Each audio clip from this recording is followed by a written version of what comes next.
2 నెలలు నిల్వ ఉండే టమాటా పచ్చడి సింపుల్ ట్రిక్తో ఎలా చేయాలో ఈ వీడియోలో చూపిస్తానండి. స్కిప్ చేయకుండా చూసేయండి.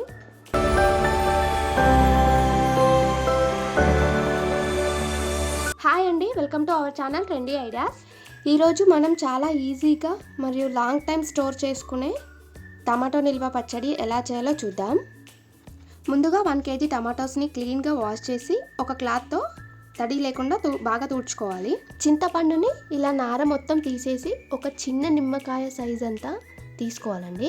ఇప్పుడు మనం క్లీన్ చేసుకున్న టమాటోస్ని చిన్న చిన్న పీసెస్గా కట్ చేసుకొని అందులో మనం తీసుకున్న చింతపండుని వేసుకోవాలండి.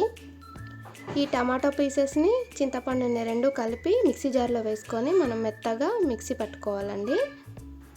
ఈ విధంగా మనం మిక్సీ పట్టుకున్న టమాటాని మందంగా ఉన్న బౌల్ని తడి లేకుండా తీసుకొని అందులో ఈ టమాటా ప్యూరీని వేసి స్టవ్ మీద మనం సిమ్లో పెట్టుకొని ఉడికించుకోవాలి. ఇందులో ఇంకేమీ వేయకుండా ఉడికించుకోవాలి. ఇది ఉడికేలోపు మనం జీరా మెంతి పొడి ప్రిపేర్ చేసుకుందాం. ఆవాలు జీలకర్ర ఒక్కొక్క స్పూన్ తీసుకోండి, మెంతులు 1/2 స్పూన్ తీసుకోండి. మూడింటిని కలిపి లైట్గా వేయించుకొని మనం మిక్సీ జార్లో వేసుకొని మెత్తని పొడిలాగా చేసి పెట్టుకోవాలండి.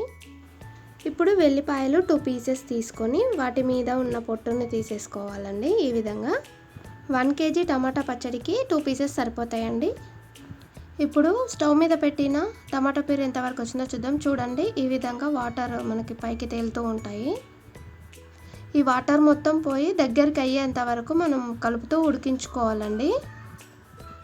పొట్టు తీసి పెట్టుకున్న మనం వెల్లిపాయలని కొంచెం సాల్ట్ వేసేసుకొని మనం లైట్గా క్రష్ చేసుకోవాలండి. ఎక్కువ కాదు, కొంచెం లైట్గా క్రష్ చేసుకుంటే టేస్ట్ చాలా బాగుంటుంది. వీడియోలో చూపిస్తున్న విధంగా క్రష్ చేసుకుంటే సరిపోతుంది. ఇప్పుడు ఒక 1.5 గ్లాస్ నేను ఆయిల్ తీసుకున్నానండి. అది ఏ ఆయిల్ అయినా పర్వాలేదు. నా బెస్ట్ సజెషన్ ఏంటి అంటే పల్లి నూనె అయితే చాలా బాగుంటుంది. ఈ ఆయిల్ని స్టవ్ మీద పెట్టుకొని హీట్ చేసుకోవాలండి. ఈ ఆయిల్ హీట్ అయ్యేలోపు మనం టమాటా ప్యూరీని చూద్దాం.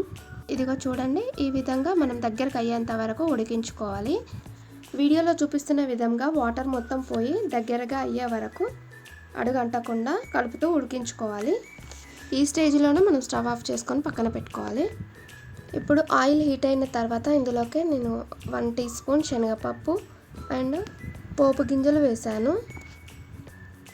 జీలకర్ర, ఆవాలు, ఎండుమిర్చి వాటి గింజలు వేసాను. ఇందులోకి మనం ముందుగా క్రష్ చేసి పెట్టుకున్న వెల్లిపాయను కూడా వేసుకొని బాగా వేయించుకోవాలి. 1/2 స్పూన్ పసుపును కూడా వేసుకోవాలి. ఈ స్టేజ్లోనే మనం ఇంగువ ఉంటే వేసుకోవచ్చు, నేను వేయలేదు. ఈ విధంగా బ్రౌన్ కలర్ వచ్చేంత వరకు వేయించుకొని స్టవ్ ఆఫ్ చేసుకొని పక్కన పెట్టుకోవాలి. ఇప్పుడు చూపిస్తున్న గ్లాస్తోనే అన్ని కొలతలండి. ఈ గ్లాస్ నిండానే నేను కారం తీసుకున్నాను. ఇదే గ్లాస్తోనే నేను 1/2 గ్లాస్ సాల్ట్ తీసుకున్నాను. నేను ఇదే గ్లాస్తోని 1.5 గ్లాస్ ఆయిల్ తీసుకున్నానండి. ఇప్పుడు మెంతులు, జీలకర్ర, ఆవాలు వీటిని పొడి చేసి పెట్టుకున్నాం కదండి, దాన్ని ఒక 1 స్పూన్ వేసుకోండి. అంతా బాగా కలిసేలాగా కలుపుకోవాలండి.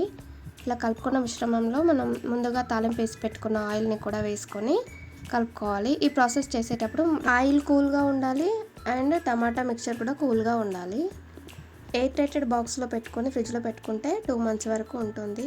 అంతే అండి, ఈజీ ప్రాసెస్ కదా. మన టేస్టీ టమాటా పచ్చడి ఈజ్ రెడీ. మీరు కూడా ట్రై చేసి ఎలా ఉందో కామెంట్స్లో చెప్పండి. ఈ వీడియో నచ్చినట్లయితే లైక్ చేయండి, షేర్ చేయండి మరియు సబ్స్క్రైబ్ చేయడం మాత్రం మర్చిపోకండి. Thank you all.